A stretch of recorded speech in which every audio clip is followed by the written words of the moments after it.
Assalamualaikum warahmatullahi wabarakatuh. Mitra Kominfo di mana saja Anda berada, kita berjumpa di program Lensa Banjar Sepekan untuk edisi hari ini.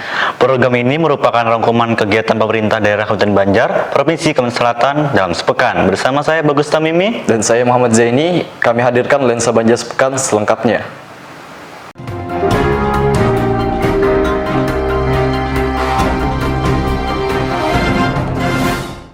Mitra Kominfo, Bupati Banjar Haji Khalilur Rahman menyambut kunjungan Menteri Pertanian RI Syahrul Yassin Limpo beserta rombongan di Pos Komando Penanganan Tanggap Darurat Bencana Banjir, Angin Puting Beliung dan Tanah Longsor Kabupaten Banjar.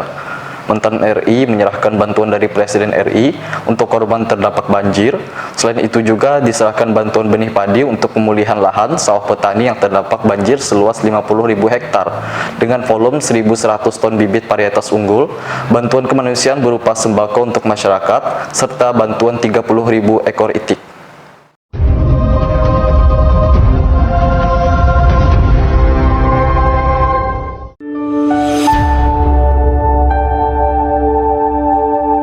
Bupati Banjar Haji Khalilur Rahman menyambut kunjungan Menteri Pertanian Republik Indonesia Syahrul Yassin Limpo beserta rombongan di Pos Komando Penanganan Tanggap Darurat Bencana Banjir, Angin Puting Beliung dan Tanah Longsor Kabupaten Banjar bertempat di halaman kantor Bupati Banjar. Dalam kunjungan ini diserahkan bantuan dari Presiden Republik Indonesia untuk korban terdampak banjir yang diterima oleh Bupati Banjar. Juga diserahkan bantuan benih padi secara simbolis dari Kementerian Pertanian untuk pemulihan lahan sawah petani yang terdampak banjir seluas 50.000 hektar dengan volume 1.100 ton bibit varietas unggul, serta bantuan kemanusiaan berupa sembako dan lainnya untuk masyarakat dan bantuan 30.000 ekor itik. Menteri Pertanian Republik Indonesia Syahrul Yassin Limpo mengatakan recovery pasca banjir biasanya dilaksanakan dalam 200 hingga 300 hari sebelum agenda pemulihan selanjutnya. Kemudian kami langsung melihat berbagai hal yang terdampak dari banjir yang ada,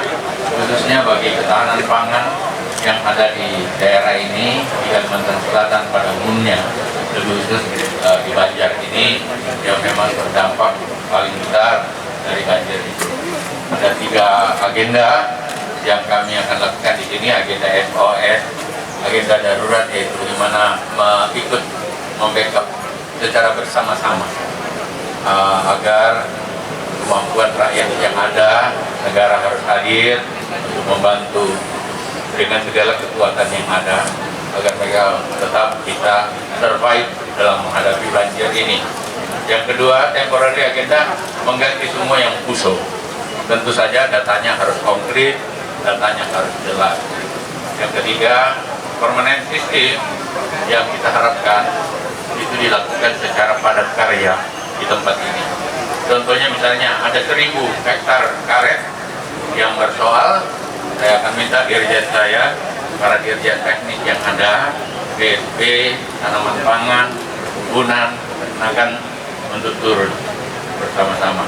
Tentu saja tidak bisa dari kami semua di pusat, jadi dibutuhkan kerjasama dari semua pihak termasuk pemerintah, Bapak Gubernur terus berkoordinasi dengan kami, Bupati terus berkoordinasi dengan kami untuk menyikapinya dalam 3 agenda itu.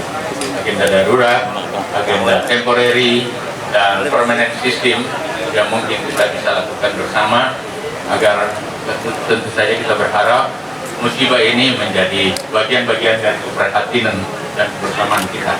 Saya kira itu teman-teman pers.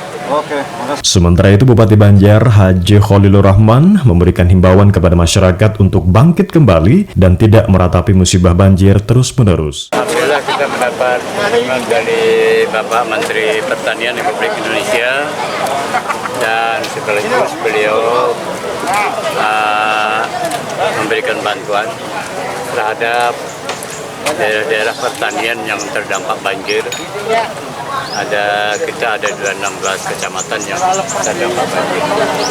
Pertama, lahan-lahan pertanian padi dan sebagainya banyak yang terendam, rusak, sehingga mudah-mudahan ini cepat dipulihkan sedatangnya Menteri Pertanian ke daerah kita.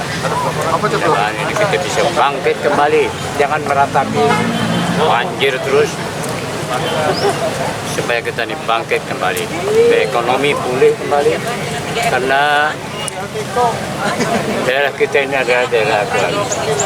Penduduk Kabupaten Banjar ini hampir 75% petani.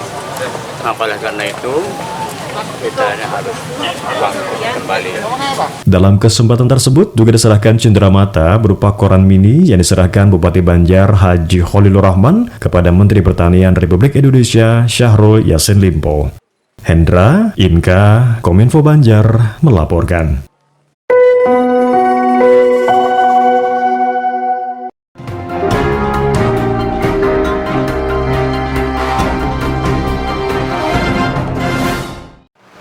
Mitra Kominfo, pemerintah Kabupaten Banjar melaksanakan kegiatan forum konsultasi publik penyusunan rencana awal rencana kerja pemerintah daerah RKPD Kabupaten Banjar tahun 2022 di Maliges Tonada, Martapura, mengusung tema pematapan pemulihan dan pertumbuhan ekonomi serta penguatan kehidupan sosial masyarakat.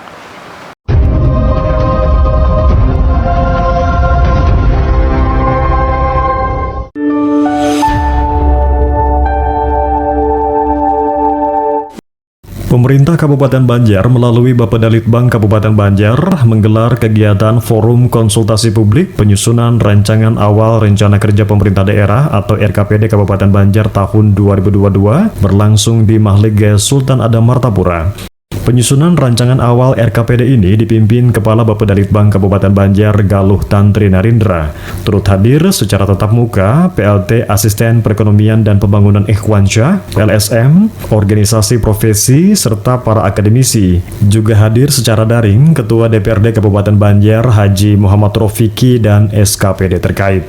Kegiatan tersebut mengusung tema pemantapan pemulihan dan pertumbuhan ekonomi serta penguatan kehidupan sosial masyarakat. PLT Asisten Perekonomian dan Pembangunan Ikhwansyah mengatakan, kegiatan ini merupakan tahapan dari Peraturan Menteri Dalam Negeri Nomor 86 Tahun 2020 tentang tata cara perencanaan dan evaluasi. Diharapkan masukan dan saran dari berbagai pihak dalam RKPD ini untuk pembangunan di Kabupaten Banjar di masa yang akan datang.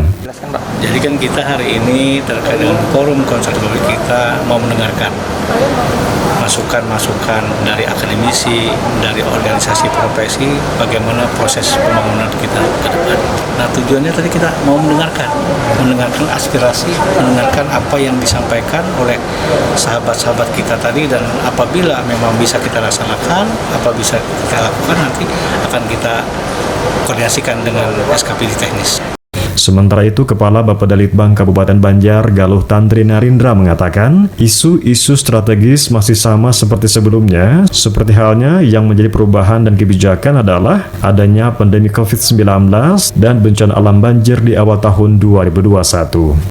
Tantri juga menambahkan, pihaknya sedang menjaring masukan dan saran dari pihak terkait yang ikut berpengaruh atau stakeholder dalam pembangunan dengan beberapa prioritas, yakni pemulihan SDM, ekonomi, kelestarian lingkungan hidup, good governance, dan pembangunan berbasis keagamaan.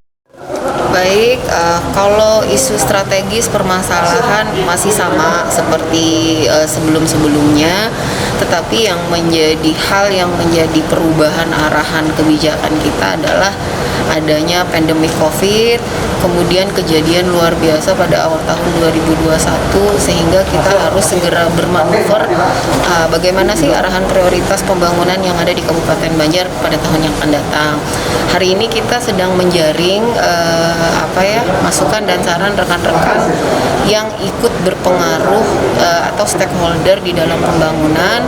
Ternyata kita sudah mendapatkan sebuah kesepakatan bahwa tema kita adalah pemantapan pemulihan ekonomi dan pengembalian tatanan sosial masyarakat dengan beberapa prioritas. Yang pertama adalah bagaimana pemulihan sumber daya manusia, kemudian pemulihan ekonomi, kemudian persoalan kelestarian lingkungan hidup, yang selanjutnya terkait good governance, dan yang terakhir adalah pembangunan berbasis keagamaan. Tetapi itu akan kita rilis lebih lanjut nanti dalam Musrenbang Kabupaten sebagai arahan pembangunan kita pada tahun yang akan datang. Mungkin itu dulu.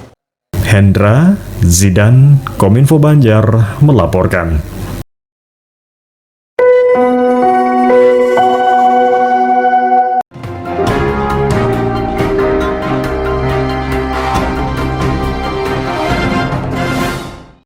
Mitra Kominfo, pemerintah Kabupaten Banjar melalui Bapedalitbang mengikuti penilaian penghargaan pembangunan daerah (PPD) yang dievaluasi oleh pemerintah Provinsi Kalimantan Selatan via Zoom meeting di Aula Bapedalitbang Banjar. PPD atau penghargaan pembangunan daerah adalah penghargaan yang diberikan oleh pemerintah pusat kepada pemerintah daerah yang menunjukkan prestasi dalam perencanaan, pelaksanaan, pencapaian, dan inovasi pembangunan daerah.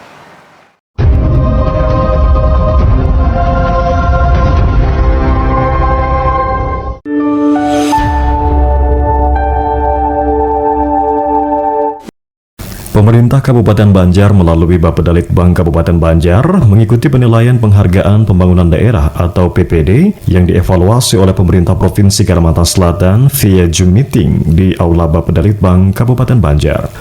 Turut hadir secara daring tim penilai pusat Profesor Dr. Suratno dan tim penilai Provinsi Kalimantan Selatan. Sementara di Aula Bapedalitbang Kabupaten Banjar hadir Sekda Banjar Haji Muhammad Hilman, PLT Asisten Perekonomian dan Pembangunan Ikhwansyah, Kepala Bapedalitbang Kabupaten Banjar Galuh Tantri Narindra, serta SKPD terkait. PPD atau penghargaan pembangunan daerah adalah penghargaan yang diberikan oleh pemerintah pusat kepada pemerintah daerah yang menunjukkan prestasi dalam perencanaan, pelaksanaan, pencapaian, dan inovasi pembangunan daerah.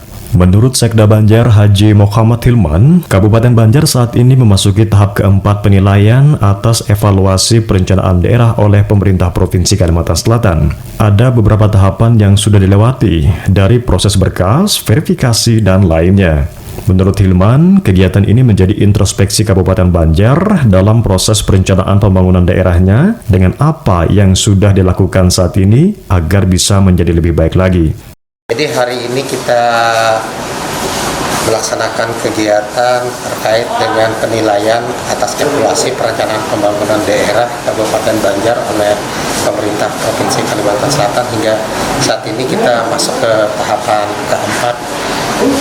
Ya, harapannya kegiatan ini menjadi introspeksi bagaimana Kabupaten Banjar dalam proses perencanaan pembangunan daerahnya dengan apa yang sudah dilakukan saat ini bisa lebih baik lagi dari masukan-masukan yang disampaikan oleh evaluator yang mempunyai kemampuan terkait dengan perencanaan, karena kita ketahui bersama bahwa perencanaan yang baik itu menghasilkan proses sebagai bagian dari proses untuk menghasilkan tujuan yang terbaik juga.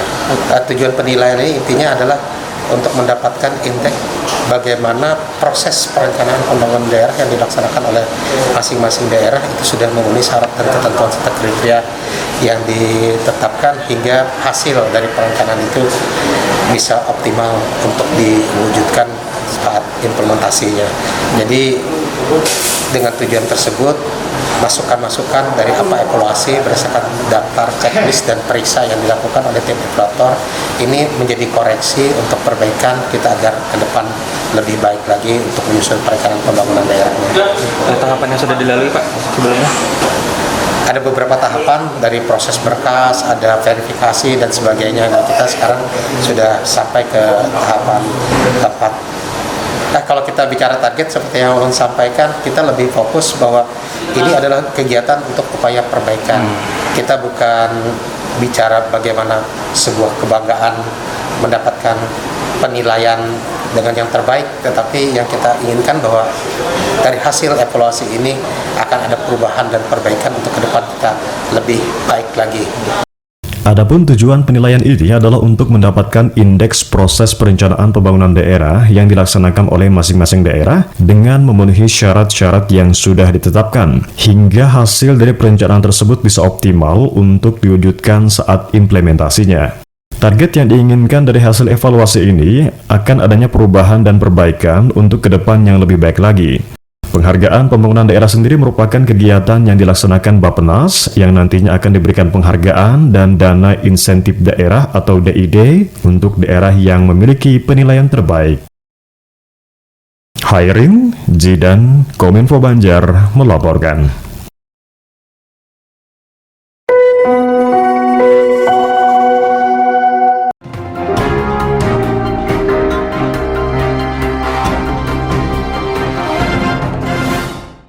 Mitra Kominfo, sosialisasi vaksinasi COVID-19 Regional 3, Kalimantan dan Sulawesi bagi TPPKK dan BPMD digelar Kementerian Kesehatan RI secara daring.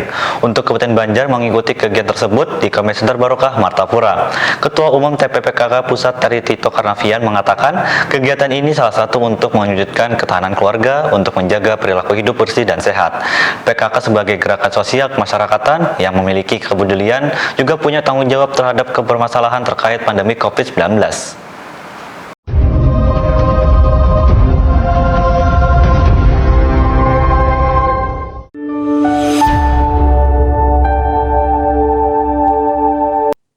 Sosialisasi vaksinasi COVID-19 Regional 3 Kalimantan dan Sulawesi bagi tim penggerak PKK dan BNPD digelar Kementerian Kesehatan Republik Indonesia secara daring. Untuk Kabupaten Banjar juga mengikuti kegiatan tersebut di Comment Center Barokah Martapura yang dihadiri Ketua Tim Penggerak PKK Kabupaten Banjar Hajah Raudatul Wardiah didampingi pengurus tim penggerak PKK Kabupaten Banjar. Dalam sambutannya, Ketua Umum Tim Penggerak PKK Pusat Tri Tito Karnavian mengatakan kegiatan ini salah satunya adalah untuk mewujudkan ketahanan keluarga untuk menjaga perilaku hidup bersih dan sehat. Gerakan PKK sebagai gerakan sosial kemasyarakatan yang memiliki kepedulian dan tanggung jawab terhadap kondisi permasalahan nasional dan daerah, khususnya terkait pandemi COVID-19. Tri Tito Karnavian juga menjelaskan program vaksinasi COVID-19 perlu sosialisasi secara masif mengingat bertambahnya kasus COVID-19 di Indonesia, sehingga memberikan informasi yang benar kepada masyarakat serta bersinergi dengan pemerintah pusat dan daerah. Sementara itu, PLT Dirjen Kesehatan Masyarakat Kementerian Kesehatan Republik Indonesia, Kartini Rustandi mengatakan, PKK memiliki kader yang berkualitas sampai ke akar rumput, yang bersinergi dengan pemerintah dalam memberikan edukasi di bidang kesehatan maupun dalam membina masyarakat dalam pencegahan COVID-19.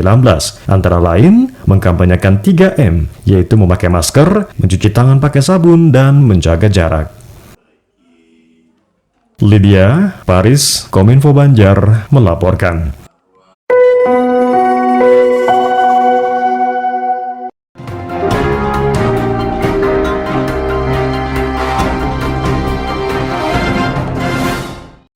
Mitra Kominfo, berdasarkan instruksi Presiden RI, kemudian Kapolri, yang diteruskan ke seluruh kepolisian daerah di Indonesia, Kabupaten Banjar juga melaksanakan pemberlakuan pembatasan kegiatan masyarakat atau PPKM berbasis mikro, terhitung sejak tanggal 9 Februari sampai dengan 22 Februari 2021.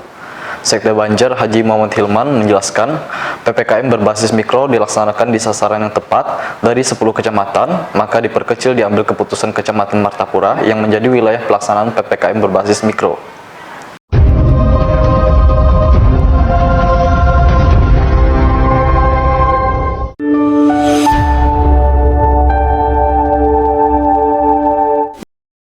Berdasarkan instruksi Presiden Republik Indonesia, kemudian Kapolri yang diteruskan ke seluruh kepolisian daerah di Indonesia, Kabupaten Banjar melaksanakan pemberlakuan pembatasan kegiatan masyarakat atau PPKM berbasis mikro terhitung sejak tanggal 9 sampai 22 Februari 2021. Guna memantapkan dan koordinasi lebih lanjut, dilaksanakan Rakor Penanganan COVID-19 dengan pembahasan PPKM berbasis mikro yang dilaksanakan di wilayah kecamatan yang dijadikan contoh. Dalam hal ini adalah Kecamatan Martapura.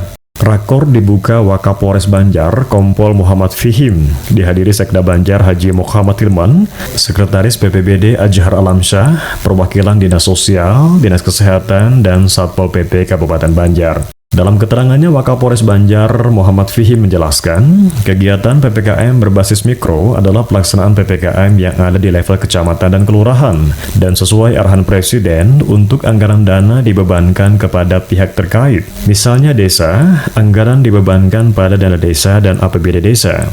Pihak nakes anggaran dibebankan pada Dinas Kesehatan, kemudian Babinsa dan Babin Kantipmas anggaran dibebankan pada TNI dan Polri.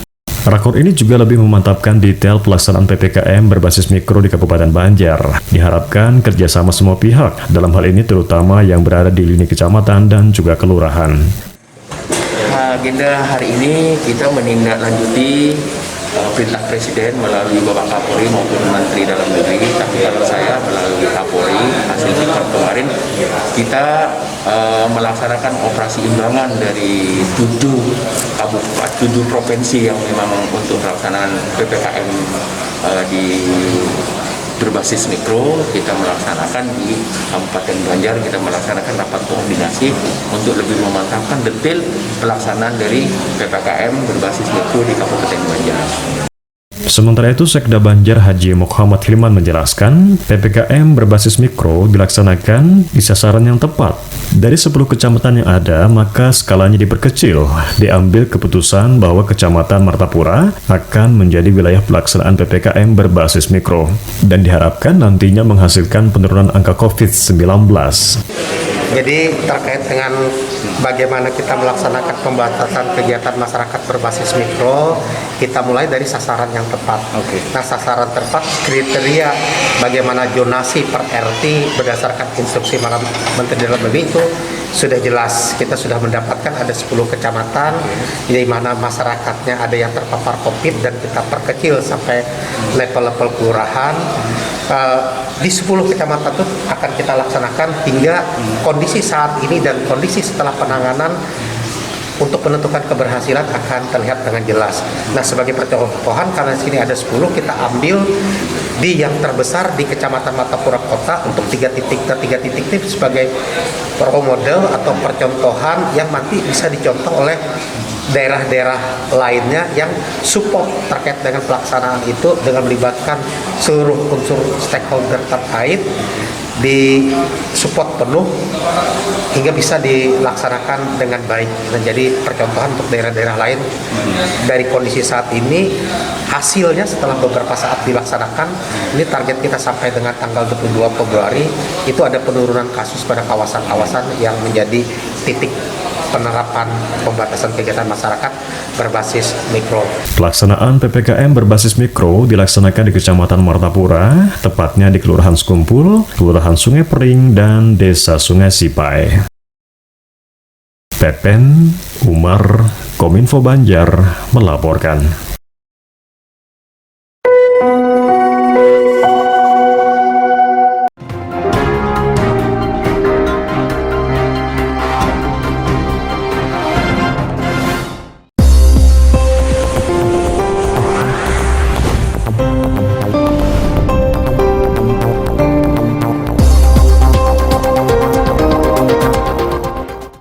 Mitra Kominfo, informasi terakhir tadi sekaligus menutup perjumpaan kita di program Lensa Banjar Sepekan untuk edisi hari ini.